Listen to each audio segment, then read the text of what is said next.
welcome to another episode of Gaming the System, where intersectional feminists talk about gaming through a feminist lens. Today it's me, Jem, and Alex, and we're going to be talking a little bit about Barbie. We talked last time about the movie, which we both really enjoyed. And so we thought it would be really interesting to talk about the Barbie games, which were popular back in the 90s, I think, and also about how they compared to with and how Barbie compares with another feminist icon of the 90s, Lara Croft. Basically, we have a resident expert in these two topics in Alex. So I'm going to host because I have played some Tomb Raider, but I didn't play any of the Barbie games. And Alex assures me that she has. And so I'm quite interested to hear, how you got into, which did you play first, the Barbie games or the Tomb Raider Oh, games? it's a difficult one. I think we started with Tomb Raider because I was about 6 or 7, I think, with Tomb Raider 2, because we had the demo of Tomb Raider 2 from PC Gamer magazine. Although I think that would have been around the mid 90s that the Barbie games really got into their own stride. And I played, I think, the key standout Barbie games were probably the Barbie Detective series, and there were 3 of those. So there was Barbie Detective, Mystery of the Carnival Caper, I think is how the title goes. It's quite a long one. Basically, it involved solving a crime, usually a robbery, um, at a carnival. And it's basically a point and click adventure. You steer Barbie around the screen to find clues and such like, with a magnifying glass. And usually you have to chase your assailant, who's a cloaked black figure with a black hat. And me and my sister used to play together and get very scared whenever he like popped onto the edge of the screen and went away again. We're like, oh god, he's there, he's over in that corner, we need to go find him. And yeah, you basically pursue him until you catch him, and you get to do interviews as well, interview everyone at the carnival. Wow. And all the voice acting was like Murder She Wrote levels of over the top, where they were all very caricature characters, which was always really fun. And then the second one was Barbie Detective Vacation Mystery, where the Barbie Detective Incorporated team went off on a nice holiday to a manor house of some kind that was on the coast. And you were going there for a holiday, but it turns out there's been another robbery, and you need to investigate that. And then the third one came onto PlayStation because those two were PC a couple of years later, and that one was on a cruise, which again was a very interesting setting, but very similar in terms of probably. I think someone had their jewelry stolen from a cabin, if I remember rightly, and you had to investigate everyone on the cruise ship, and see which person it was, and they were very good. Another game I remember very early on was I think it was Barbie Super Sports, which involved either roller skating or snowboarding. Those were the 2 sports that you could play, and you could play with Barbie, but also 3 of her friends. I think their names were. I remember there was a Teresa and Christine, and I think Kira, and they were all different ethnicities as well, which was good representation for the mid 90s. Um, and then I think, but even before that, there was an even earlier one that I remember. I think it was something to do with fashion, and you designed clothes for a catwalk show, and also I think there were various locations for catwalks, like an actual catwalk, a path outside which was like jungly, and then like Barbie's bedroom, so you could do like pajama based fashion shows and stuff, and like decorate the rooms and things. So that was very much into a girly niche, as it were. But all of them were, I think, designed mostly by Mattel Interactive, and the tagline that always came before each of them loaded was Barbie Games for Girls, which was always a very. Now that I look back, I'm like, okay, that's an interesting Yeah. marketing But ploy then, there. But my mum just used to buy them for us because we used to play a lot of, well, not a lot actually, but we used to get like educational games from like Marks and Spencers about maths and English, peak 90s stuff. And Barbie was one of the sets of games that me and my sister used to play together. Oh, I've completely forgotten Barbie Explorer, which was yeah. clearly inspired by Tomb Raider very much. And you could play, it was basically a platformer in um, well, Crash Bandicoot style. So it was like a rolling Oh, wow. map that you just run through and platform your way through, and you had to Yeah. collect gems and things with very very loud and annoying sound effects. Um, yes, I remember that very fondly. But yeah, those are the main ones that we kind of played in the mid '90s to early 2000s. Um, Wow. yeah, so So, there were many more than that actually, yeah, mainly there were involving horses. so But, many. yeah, I was yeah. just looking, and just between 1984 and Mm, 2000, there was over 20 wow. games released, and there's been Yeah. a whole heap more. I can't Do you even think count them all. do you think that was because at the time Barbie was going through a renaissance of sorts, or was it just super popular at the time, or has it always just been the same level of popular? I'm not sure. I don't know. I mean, when I was playing with Barbie, it would have been in the 80s, Yeah. late 80s. Um, and into the 90s. And I mean, the first game here is was in 1984, in on the Commodore 64. Wow. So, and then the next one wasn't much. It was like 1991. So I suppose there's a 5 year gap. Sorry, a Mm, 7 year gap there. But um, you know, it's interesting actually. I mean, what's I think's really interesting is that mm. um, at a that there's this attitude that computer games are for boys, and Yes. yet you have a huge amount of games coming out that There was were, so much. by Yeah. their own admission, for girls. Yeah. And so clearly, the Barbie world, Mattel, obviously thought that there was an audience for Yes. these Yeah. games. Um, Very much. No, I think that's a good point, definitely. Um, I was trying to remember. I think it's interesting because when we think about, we've talked about the film in a previous episode and how all of the Barbies represented were like different types of Barbies, and I think the games are a really good illustration of that. In that Barbie is not just one thing, she can be many different things, and that's what was so great for Mattel, I guess, in making so many of these games, is that they had so many options. They could do a lot of different things, put Barbie in a lot of different settings and make a game out of it, which is perhaps the appeal. And I mm, think looking at the types of games we played, they weren't necessarily, apart from the fashion one, um, defined by one particular gender. So, like a yeah, detective, an explorer, a sports person. Those could mm, be any gender really, um, yeah, which I think Mum was quite keen to kind of not push, but like obviously she'd let us play whichever Barbie games we wanted. But it's just interesting to note that those were the ones we enjoyed the most, and they weren't yeah, necessarily like cook with Barbie or clean, you know, or get dressed and put makeup on. Some of them were, yeah, but they weren't. Um, they weren't solely just about very girly things. Um, yeah.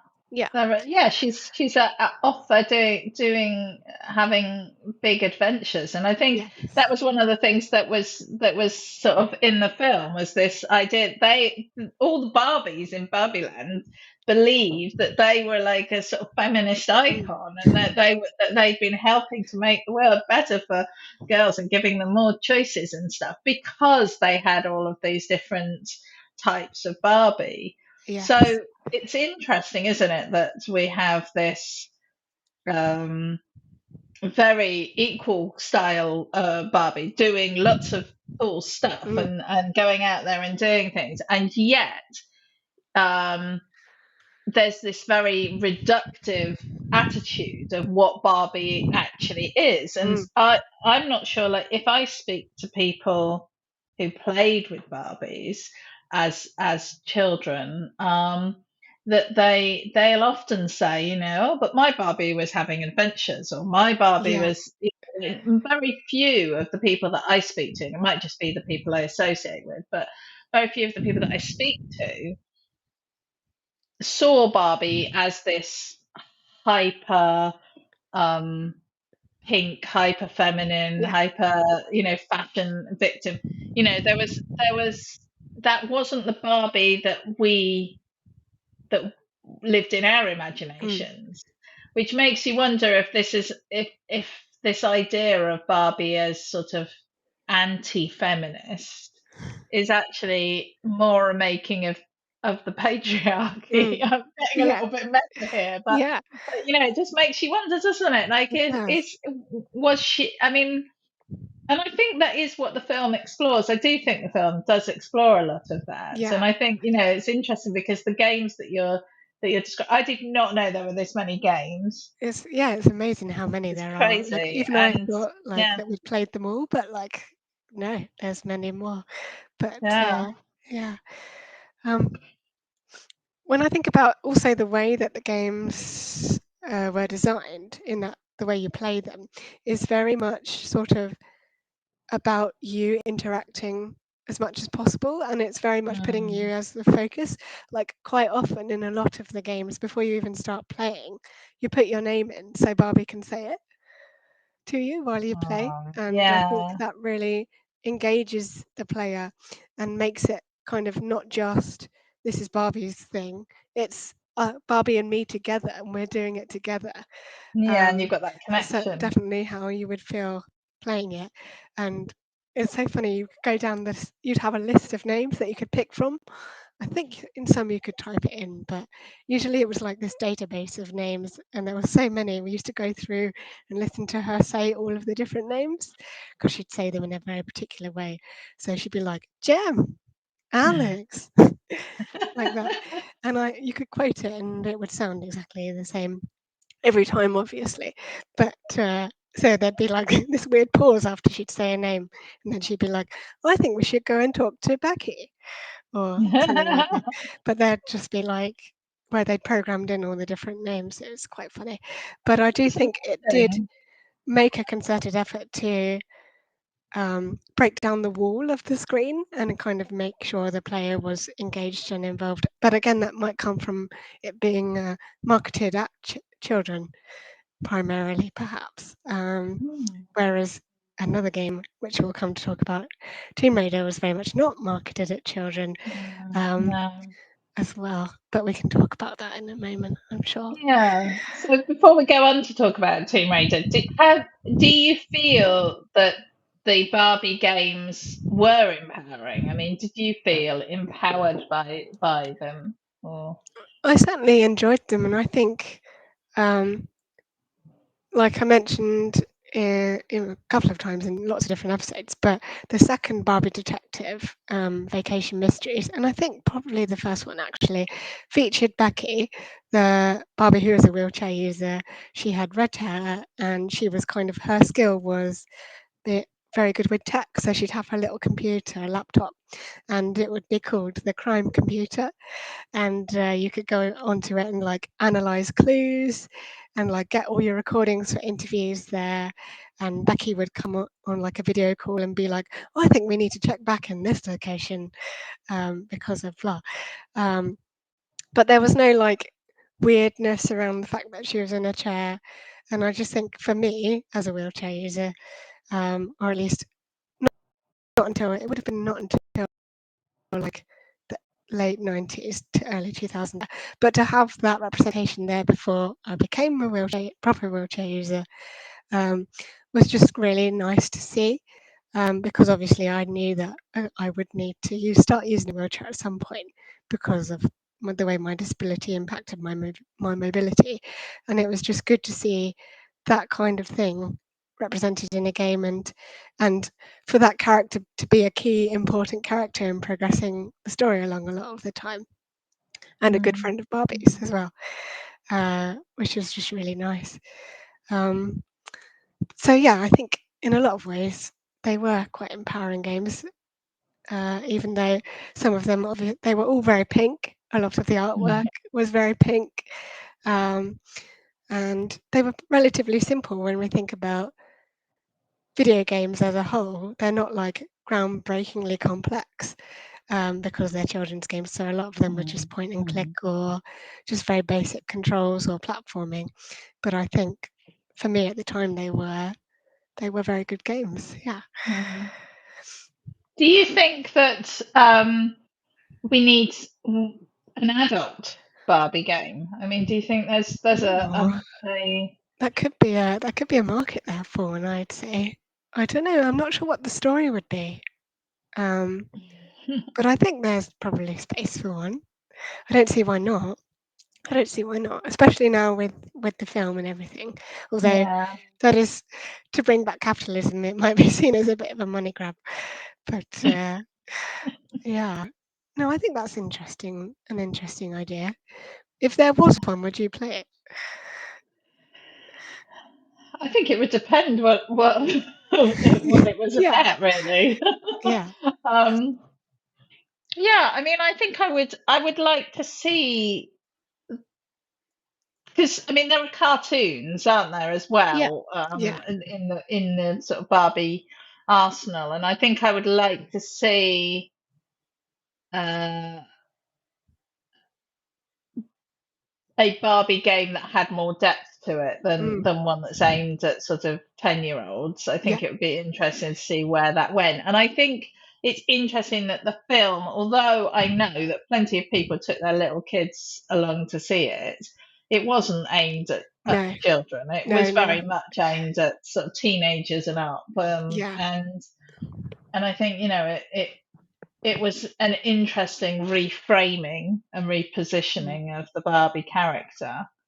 And I think that actually, as you alluded to earlier, that is it possible that the other feminist icon, mm, Lara Croft, um, has has a part to play in sort of influencing modern day Barbie, because mm. Lara is kind of like action Barbie Yes, in a lot of yeah, ways. very much so. And Yeah, yeah, I wonder if how much is each has fed into the other. I think it's really interesting when you compare the two because we know that Lara Croft was created by a man with a male gaze, very much, at least in the early days, probably still now. Um, but I feel like they didn't. I think they gave her an attitude that rebelled against that male gaze, and I think it's referenced a lot in the older games.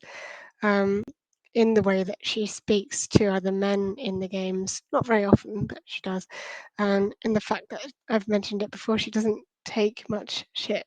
So um, she's an independent, capable um, woman who obviously resorts to violence and things a lot of the time to achieve her ends. A lot of people, I think, have the view that she's pretty selfish in her pursuits. Um, but again, I mean, like we talk about the moral nature of a lot of video game characters, there's probably not a lot there.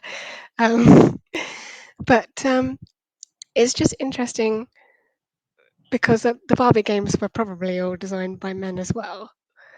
But the values that Barbie was projecting in that the general message of the games was perhaps more educational in that they were aimed at children, and so they were designed to be a fun time, but they also had lessons to impart about well, I don't know really, actually, trying to think of some now.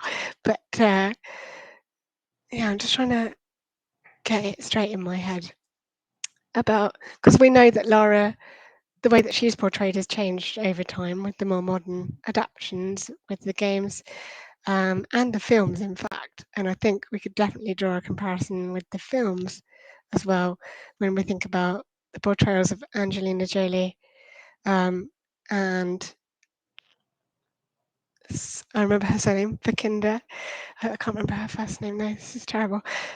Is it Alicia Vikander? I think it is. Yes, Mm, we'll go with that. yeah. For the two modern Tomb Raider films, um, and they're very different portrayals of Lara Croft in their own ways. Mm, I think Angelina obviously nailed the kick-ass aspects of Lara particularly well, but that was very much a film for the male gaze, for those 14-year-old boys who played Tomb Raider in their bedrooms growing up and things. Um, but I do like, I have a soft spot for the films because, you know, such a big fan of the franchise. And then the more modern film, I think is interesting when we talked about the themes of Barbie, in that there we talked about motherhood and generational things, and just generally like the power of women as a group as well, I think is another theme from that film. Whereas the themes of Tomb Raider are very much Lara's relationship with her parents is a recurring theme through both the games and the films, and also usually centers in on her relationship with her father, whereas Barbie is very much about your relationship with your mother, which is an interesting comparison, I think, to draw. Um, and what that says about the intent behind it, I'm not quite sure, because I guess you'd have to be a psychologist to really delve into what that means.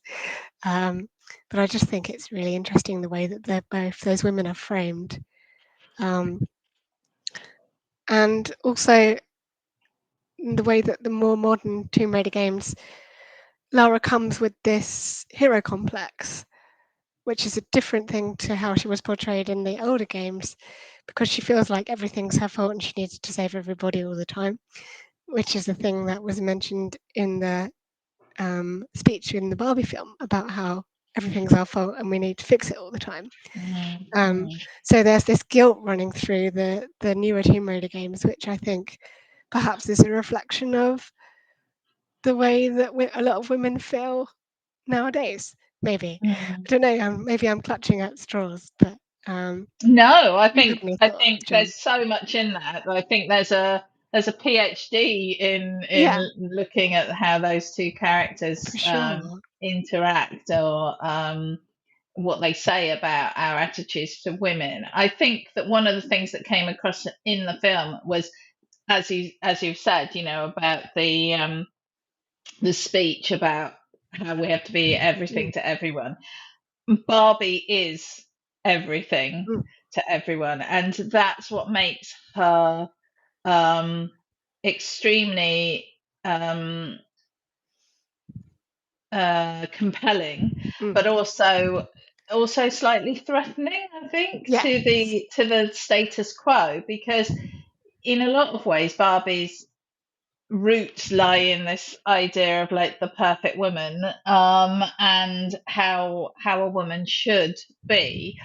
And yet over time, that's really grown, and as Barbie has represented women, more different women, we've seen that sort of idea that actually, what is the perfect woman? If even Barbie is not can't be one, there isn't Mm, one Barbie, then then the perfect woman is very diverse, and there are lots of different ideas of the perfect woman out there. And whereas I think I think with Lara Croft, you've got she's a much more narrow yeah. character. And in a lot of ways, interestingly, I would say she is, on the surface, more threatening to Mm, the patriarchal system because she's physically strong. She's anti the system. yeah, She's sort of rebellious. She's um, power. She has power in her own right, and so it's almost like in order to um, be able to follow that fantasy through, the male designers have tethered her in various mm, ways, as in, making her or a lot of it about her relationship to her father and to an establishment, yes, and tying her to the landed gentry, and there's a whole heap of things that sit her within the structures that we associate with patriarchy. yeah, Whereas I think Barbie has been, and if you look at how the patriarchy would describe the two characters, mm, they would say, look at Lara Croft, she's this example of how women have got all these freedoms, and look at Barbie, she's an example of how women are being constrained. But actually, if you look at them both objectively, yeah, it potentially could see it in a completely opposite way. So exactly. Yeah. there's a huge amount to unpick there. Mm, And so let me ask you this: yes. if you had a daughter, Mm, no, if you had a child, yeah. son or daughter, or neither, and you were considering whether to introduce them to Barbie or to Lara Croft as their sort of inspo Mm. um, female character, who would you Gosh, that's a which hard would you one. choose? It's a hard one. I think there's more obvious. Oh, it's so hard. Just thinking about the films, even. Um, I think there's more issues with certainly the very first Tomb Raider films than there are with Barbie as a film. Um, but in terms of characters, I don't know. It's hard. It's hard because we've just, like you say, you can switch the two around, can't you? And say Barbie is perhaps more what a woman should be striving for, even though there's obviously a lot wrong with Barbie in that, we don't even need to go into body image and all that sort of stuff. Um, but again, it's the same with Lara. That's one particular body image that's not necessarily a true representation, and it certainly isn't a true representation of women as a whole. Um, yeah, that's a very hard question. I think I'm gonna go straight down the middle and just say Barbie Explorer because that is the Barbie version of Lara Croft. I Mm, think I would do that one to start off with, yeah, and then yeah, see which one they lean more towards and go with what they want. I think. Um, yeah, it's a tricky one, yeah. but yeah, another thing I was picking up on when I was looking into the comparison, just even when you consider um, the characters around Lara and the characters around Barbie, and how Barbie's relationships are all um, pretty equal, I would say, and there's like pretty good representation among them, and they're all an equal part of a team, particularly in the detective games. Whereas when you look at the characters around Lara, um, in the older games, the only other women in the games were women that Lara killed. um, and then in the newer games, there's either women who get killed or women who Lara has to save because they're incapable. Um, but one particular obvious example is Lara's friend Sam from the Tomb Raider of 2018 when they're all on the island, and Mm, she's essentially the character you have to rescue time and time again because mm, they're completely out of their depth on the island. And Lara has to be the one to pick up the pieces. So outside of Lara, you've got all these women being represented as either the enemy or the pitiful subject that needs rescuing and sorting out because they can't cope, they can't manage anything. And I just think that's really perhaps a sign of the writers Mm. particular views. But it's just a very interesting thing to think about in terms, and even when you think those Barbie games were back in the 90s, um, Mm. and I'm not saying they're perfect by any means, but like just the comparison is really interesting to think about. I think I would really like to know, like, who the writers were, Mm, and yeah, whether there was whether gender played a part mm, in that, because I think there is a difference in it, and that one of the things that we experience as young girls is a real sort of discouragement of genuine sort of friendships, and a sort of mm, this idea that we are competing with other yeah, women. yeah, And I think that most women who I know, the older that they get, the more frustrated they are when they look back and think that that was how they had seen it. Because actually, as I got older, my female friends are more and more and more important and mm, invaluable, and it's something that I think is to be cherished, and that we have support amongst other um, other people that are the same or similar to mm, us. And I think there is a conflict that is sort of encouraged there by the media.